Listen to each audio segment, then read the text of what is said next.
This is shopping at its most ultimate. This is the jewel in Westfield's retail crown. The shopping centre giant has spent $1.2 billion creating this monument. It's retail heaven. Everything you would want to buy is here.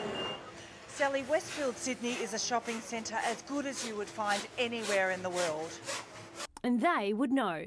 Westfield dominates the retail world. In Australia, there's 37 centres. Globally, the spread continues. Westfield is the world's largest retail property group with assets under management of $59 billion. Their shopping centres encompass over 23,000 retail outlets with malls across New Zealand, the UK and the US. Together they cover more than 10 million square metres of retail space. The Frank Lowy rags to riches story is Aussie legend. The Czech migrant who came to Australia in 1951 and began by delivering sandwiches for a Sydney deli. Just 8 years later, the first Westfield Centre in Sydney's Blacktown was open for business. From there, the firm has gone on to be the undisputed retail powerhouse. For now, the focus is on this, their flagship Aussie development, the one that shows just how far this man and his company have come. Westfield's newest and most expensive development opens tomorrow. Come with me to have a look at tonight's exclusive sneak peek. Showing me through the centre as the last-minute work is frantically done is Project Centre Manager Rachel Goodridge. Westfield has invested heavily in this project. It was time to bring together your much-loved Australian brands and your luxury fashion together under one roof. There's 5 floors and 53,000 square metres of food, fashion and everything in between. That is equal to 18 football fields, and that's only stage 1.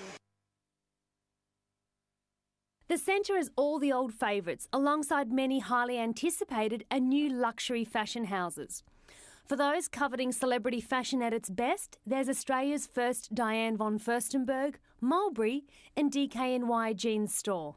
While rumours that Banana Republic and H&M may soon be here, no one will confirm or deny. But what is definite is the arrival of 2 of fashion's biggest players.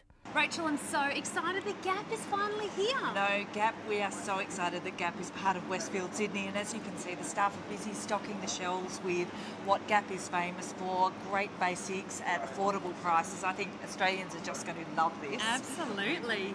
Spanish retail giant Zara produces more than $10 billion a year in revenue. They've got over 1,600 stores in 77 countries. Well, 78 now. Australia's first Zara store opens next April, so it's not ready yet, but work on this 3-storey superstore is well and truly underway. Zara's not the only superstore in the complex. Proving that Aussies love to shop, Guess and Esprit have also built their biggest stores in the Southern Hemisphere. And it doesn't end on the high street. Australasia's biggest Gucci on completion? Gotta get in there. Sorry, Sally, you're going to have to wait till tomorrow. Huge consumer demand doesn't stop with fashion. Nespresso General Manager Renaud Tennell says they're also trying to keep up with our love of coffee. So Aussies are actually among the biggest Nespresso drinkers around the world. We had more than 70% growth last year in Australia. For that reason, we wanted to build a 2-store level in Australia, and hopefully that will actually be enough. The new Nespresso store will be the biggest in the Southern Hemisphere. There'll also be an in-store cafe where you can try all the different coffee flavours for free. Sadly though, he won't be the barista.